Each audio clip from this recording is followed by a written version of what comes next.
Mu mateka y'ubuzima bwa muntu hari indwara nke zahinduye isi nk'uko sida yabigenje. Ni indwara yateye ubwoba, yishe miliyoni nyinshi, isenya imiryango, ihindura politike z'ubuzima, ituma ibihugu bihaguruka kandi ituma siyansi yihuta kurusha mbere.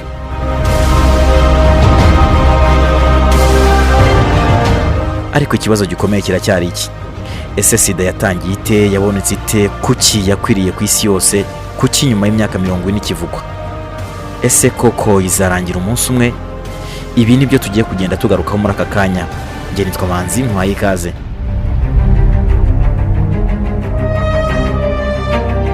Tekereza isi yo mu 1980 mu mijyi minini ya New York, Los Angeles n'ahandi, abaganga batangiye kubona abantu bafite uburwayi budasanzwe. Hari abasore bakiri bato barwaraga indwara zisanzwe zifata abafite ubudahangarwa buke cyane. Bamwe barwaraga umusongo udasanzwe, abandi bagira kanseri y'uruhu yitwaga Kaposi sarcoma, abandi bagapfa mu buryo bwihuse nta gisobanuro gifatika gihari. Abaganga bari bazaga bati niki kiri kuba?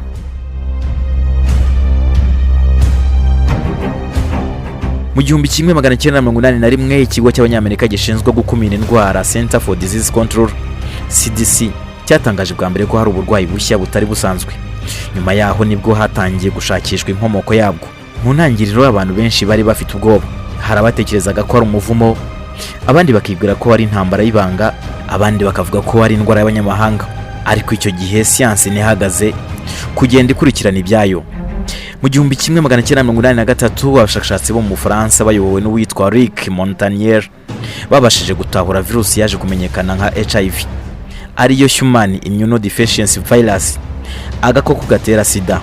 Nyuma nibwo haje gusobanuka ko sida atari virusi, ahubwo sida ari icyiciro cy'uburwayi buterwa na HIV cyangwa se agakoko gatera sida iyo maze guca intege ubwirinzi bw'umubiri.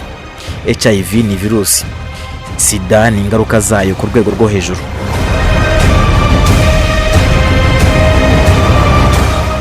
Ariko se HIV cyangwa se agakoko gatera sida katurutse hehe?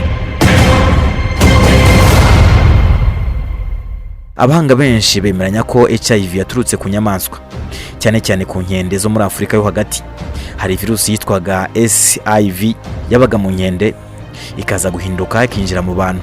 Bishoboka ko byaba byarabaye cyane igihe abantu bahigaga inyamaswa cyangwa se bakoraga ku nyama z'inyamaswa zifite amaraso yanduye. Ubushakashatsi bwinshi bwerekana ko HIV-1 ariyo yakwirakwiye cyane ku isi. Ishobora kuba yaturutse mu gace ka Congo hagati y'imyaka 1900 n'1930. No kuvuga ko virusi ishobora kuba yari maze imyaka myinshi iri mu bantu mbere yuko igenda itahurwa.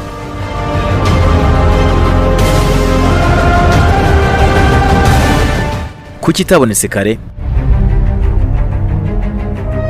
Kubera ko icyo gihe ibizamini byari bike, ubuvuzi budateye imbere, kandi abantu benshi bapfaga hatamenyekanye impamvu nyayo y'ibyihishe inyuma.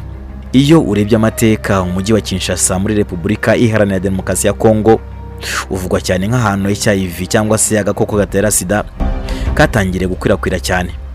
Uwo mujyi wari ufite abantu benshi, ingendo nyinshi, ibikorwa by'ubucuruzi byinshi, n'imihanda ya gari ya moshi ndetse n'indege byafashaga abantu kugenda. Iyo virusi imaze kugera mu mujyi munini, kuyikwirakwiza biroroha. Mu myaka yakurikiyeho HIV cyangwa se agakoko gatera sida kagiye kagera mu bihugu bitandukanye. Iyi HIV yageze muri Haiti, ivaho igera muri Amerika n'Uburayi. Hanyuma mu 1980 isi yose yatangiye kwibona nk'icyorezo gikomeye. Afurika yo munsi y'ubutayu bwa Sahara niyo yahuye n'ingaruka zikomeye kurusha ahandi.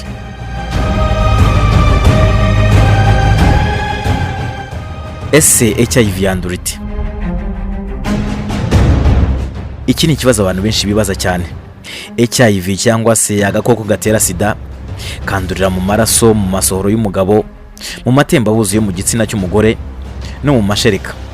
Yandurira mu mibonano mpuzabitsina idakingiye, gusangira inshinge cyangwa se ibikoresho bikomeretsa bifite amaraso yanduye, kuva ku mubyeyi ujya ku mwana igihe atwite, abyara cyangwa se yonsa, ndetse no guhabwa amaraso yanduye igihe hatagenzuwe neza.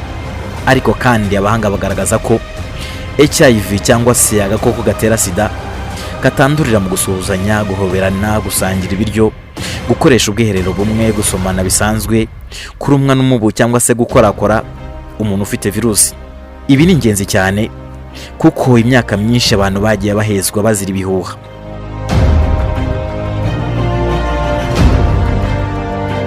Ubundi iyi virusi ikora ite? Iyo yinjiye mu mubiri yibasira uturemangingo twera tw'amaraso twitwa CD4.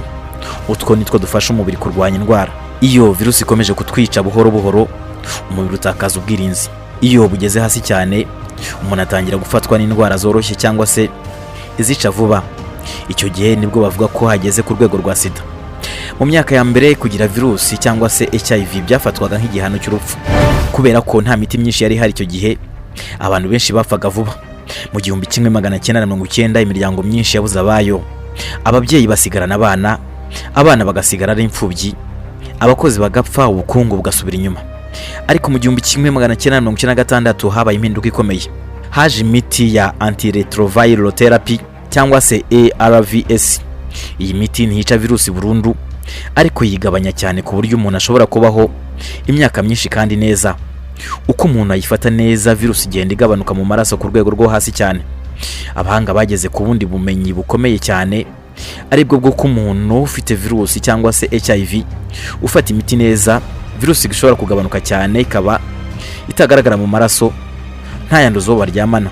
Ibi bizwi nka U, bisobanura undetectable equals untransmittable. Iyi ni intambwe yahinduye amateka kuko yakuyeho ubwoba bwinshi, inongera icyizere cy'ubuzima.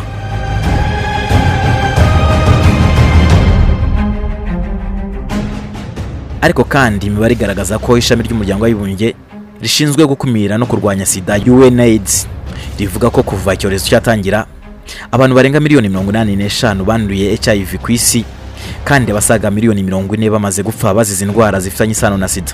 Muri iki gihe abarenga miliyoni 39 barwaye indwara ya sida ku isi.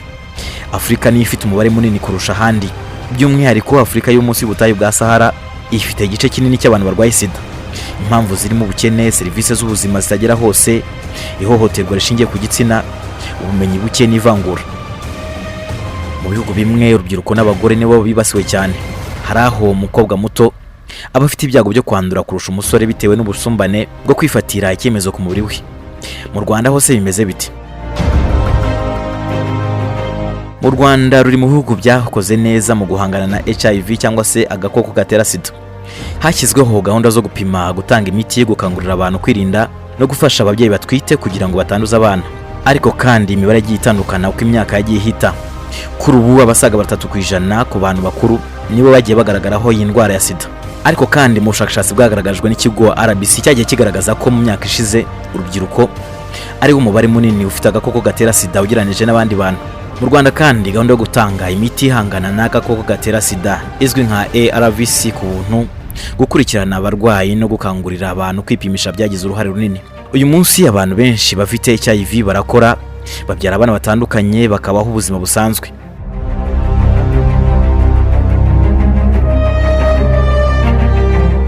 Ariko kandi abantu barakibaza ibibazo by'amatsiko kuri sida. Icya mbere ni iki? Ese HIV irakira burundu? Igisubizo nuko kugeza ubu nta muti uyikuraho burundu ku bantu bose uraboneka. Ariko kandi hari imiti ituma umuntu abaho neza kandi virusi ikagenzurwa neza. Icya kabiri, ese umuntu usa neza ashobora kuba afite sida? Igisubizo ni yego. Umuntu ashobora kuba yifite imyaka myinshi kandi nta bimenyetso. Icya gatatu abantu benshi bakunze kwibaza ni iki? Ese agakingirizo karinda 100%? Udukingirizo dutanga ubwirinzi bukomeye cyane iyo dukoreshejwe neza kandi buri gihe. Ariko nta buryo bwo kwirinda buvugwa cyane nk'100% bushobora kuba bwarinda umuntu. Icya kane, ese umuntu ufite HIV ashobora kubyara umwana muzima?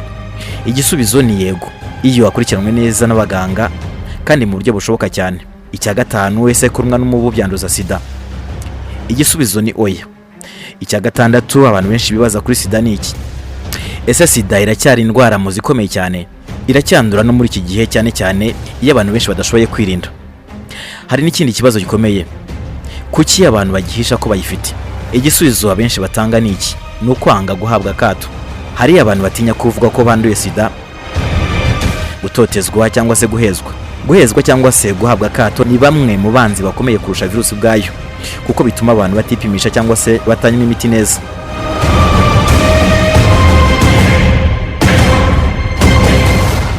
ishami ry'umuryango w'abibumbye ryita ku buzima WHO bafatanije na UNAIDS bafite intego yo kurandura sida nk'ikibazo gikomeye cy'ubuzima rusange mbere y'umwaka wa 2030. Ibi bisobanuye kugabanya cyane abandura bashya, kugabanya impfu no gutuma buri muntu bikeneye abona serivisi. Intego ziriho zizwi nka 95 nizi 95% by'abafite HIV bamenye uko bahagaze, 95% by'abamenye uko bahagaze bafata imiti, na 95% by'abafata imiti virusi yabigenzurwe neza. Iyo ibi bigeze ku rwego rwo hejuru, icyorezo kigabanuka cyane.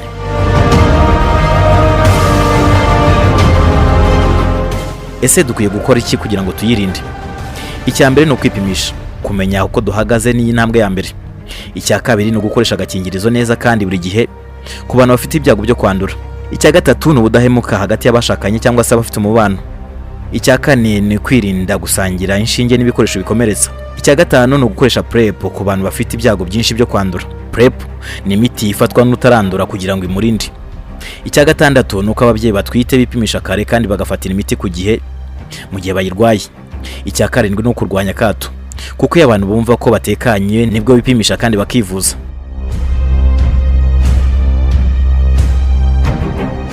Bavuga ko intambara y'agakoko gatera sida cyangwa se HIV itazatsindwa n'imiti gusa, ahubwo izatsindwa no kwigisha abantu kurwanya ubusumbane, guha urubyiruko amakuru nyayo no gukora ubushakashatsi bukomeza. Nubwo tuvuga ibi kandi hari n'icyizere ku nkingo. Nubwo kugeza ubu nta rukingo rwizewe rwemejwe rukoreshwa hose, ubushakashatsi burakomeje. Hari kandi abantu bake cyane bakize HIV cyangwa se agakoko gatera sida nyuma yo guhabwa bone marrow transplant, aho bashobora guhabwa imisokoro mishya itanduye. Murabizi ko mu misokoro ariho hakorerwa amaraso, kandi amaraso akaba ariyo ashobora kubika virusi itera sida. Rero ubu buryo burihariye cyane, ariko sibwo buryo bushobora gukoreshwa ku bantu bose. Niyo mpamvu imiti yo kwigenzura ariyo ntwaro nyamukuru kugeza ubu.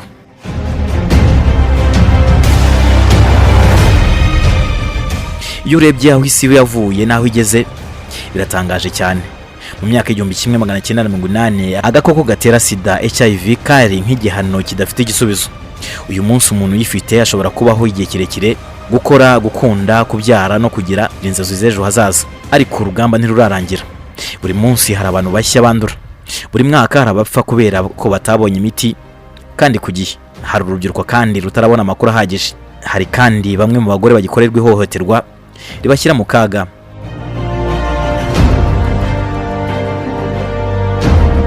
Mu Rwanda, muri Afurika no ku isi yose, ubutumwa bukomeye n'ubu. HIV iririndwa, iragenzurwa, kandi kubana nayo si iherezo ry'ubuzima. Iyo abantu babonye ukuri, bakareka ibihuha, bakipimisha, bakivuza kandi bakubahana, icyorezo kiragabanuka. Wenda umunsi umwe amateka azandika ko sida yari imwe mu ndwara zikomeye ku isi yigeze guhura nazo, ariko ko abantu bayitsinze binyuze mu bumenyi, ubumwe n'ubushake. Kugeza umunsi ugeze, buri wese afite uruhare rwo kumenya, kwirinda, gufasha abandi no kutavangura. Kuko rimwe na rimwe virusi ishobora kubaho nto cyane yari kwitagaragara, ariko kuri urukundo n'ubumenyi birarusha imbaraga. Ndagushimiye cyane.